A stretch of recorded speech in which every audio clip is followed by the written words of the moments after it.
Everybody in Australia, upside down people down there. I'm very glad to be presenting to you today. Sorry if I'm a bit rushed because I have to go speak at a conference and then fly to New York for another conference. And there's a lot to say now. But let me just say that we're really hoping that the TGA in Australia will be one of the first in the world to approve MDMA assisted therapy for PTSD. It's a lot of results of the conferences that EGA has had. We think you've done tremendous work. Where we're at, I'll start with plant medicines. The only plant medicine that we are really working with is marijuana. We just got a $12.9 million grant from the state of Michigan from marijuana taxes. And it's for a study in 320 veterans with PTSD, and it'll be comparing marijuana with THC versus placebo marijuana, either smoked or vaporized. And it's going to be about a 3-year study. It will be the definitive study on marijuana for PTSD. And we hope the results are promising. If so, then we'll move into another large phase 3 study and then try to get it approved by FDA, covered by insurance, and then gradually try to get it approved around the world. We're not doing anything right now with ayahuasca. We are trying to work with ibogaine, but that'll be ibogaine, not iboga. We're not doing anything with peyote, and we're not doing anything with psilocybin, mushrooms. And again, this is just an interesting point, but I'll say that there's this romantic notion that if it's from plants, it's good, and if it's from the lab, it's not so good. And I don't think that's true at all.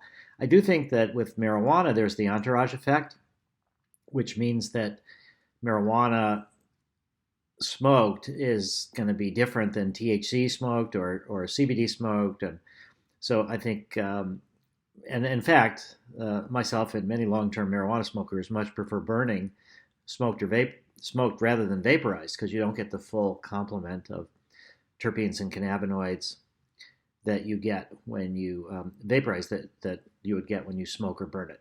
So I do think the entourage effect is there. My guess is, though, that in medicinal, in mushrooms, compared to the isolated psilocybin, that the therapeutic results are going to be the same.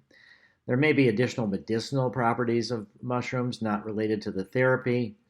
I think they'll be pretty minor. So I don't really believe that there's much in the way of the quote entourage effect, you could say, with mushrooms. However, I would say that pharmahuasca is different than ayahuasca. And I've heard from Dennis McKenna and others that people do prefer ayahuasca. So it's going to be different. I don't know that there'll be much difference between iboga and ibogaine. And I will say that I much prefer synthetic mescaline to peyote or to San Pedro. In any case, that's that story. The other part of it has to do with where we're at with MDMA and how do we bring that to the TGA, to Australia, and around the world. We have finished one phase 3 study, and it was tremendously successful. We published it May 10th in Nature Medicine. The results were outstanding, and actually they meet all the criteria for getting approval on the basis of one phase 3 study. It was highly significant. The probability value was 0.0001, 1 in 10,000 chance that the results were random rather than due to the MDMA-assisted therapy. The effect sizes were enormous, 2.1 within subjects, which is 2 standard deviations, 2.1 standard deviations from the norm. Tremendous. 0.91 placebo-subtracted effect size, meaning that that's just the effect of the MDMA when we subtract the therapy. We had an excellent safety profile. One woman tried to kill herself twice during the study. Another woman had such severe suicidal ideation that she checked herself into an emergency room, into an inpatient center in order not to hurt herself. Both of those people were in the placebo group. Nobody in the MDMA group was there. We had no site-to-site variability, which means that it's not due to a few highly trained therapists. Our training program worked really well. We had 15 sites, 2 in Israel, 2 in Canada, and 11 throughout the United States. It also means even more so that I think MDMA is the great equalizer and got really good results. And we replicated our phase 2 results. In fact, phase 3 was even better somewhat.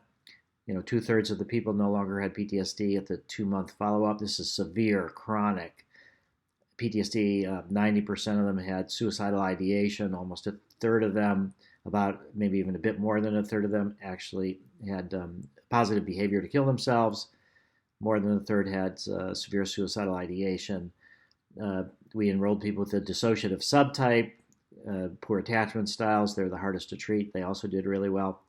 Overall, it was just tremendously successful, but the FDA said no, that they wanted to see the second phase 3 study.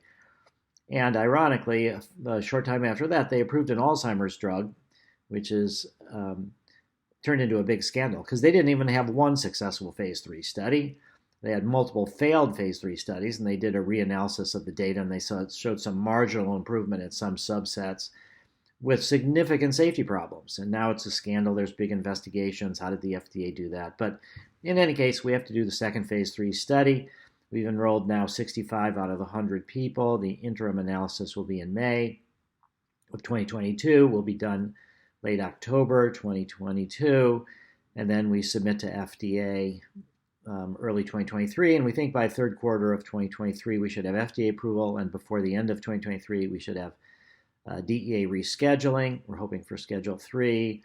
We're looking at other indications. We're starting eating disorder studies. We're working to partner with various people, including, we don't have these concluded, but working on MDMA for alcohol use disorder, MDMA for traumatic brain injuries, MDMA for eating disorders. We're thinking of MDMA for postpartum depression. And we're working with some other companies that want to do PTSD, but where people get MDMA first, and then a month later they get psilocybin. So, and we're also starting group therapy. We're waiting right now a couple weeks. We should have a protocol review back from the FDA for group therapy with MDMA at the Portland VA. We're looking at what's called cognitive behavioral conjoint therapy, conjoint meaning dyads, where one has PTSD and it affects the relationship, and we bring both people into the therapy. And now we're working with the people that have developed that, and we've blended MDMA with that. Both people in the dyad get MDMA, and the results were better than anything they ever did before, both in the reduction of PTSD symptoms and also in the person that was impacted in the strength of the relationships. So it's kind of a way to get into MDMA for couples therapy. The key factor going forward is going to be the training of therapists. And that's what we need for scaling. That's what we want to see happen in Australia and elsewhere, Canada. We really are, Israel. We're really moving forward in this idea of training therapists, which should include therapists getting MDMA. That's the key aspect for scaling, and we're trying to figure out how to do that at low and minimal cost, just the cost of the therapist to give the MDMA.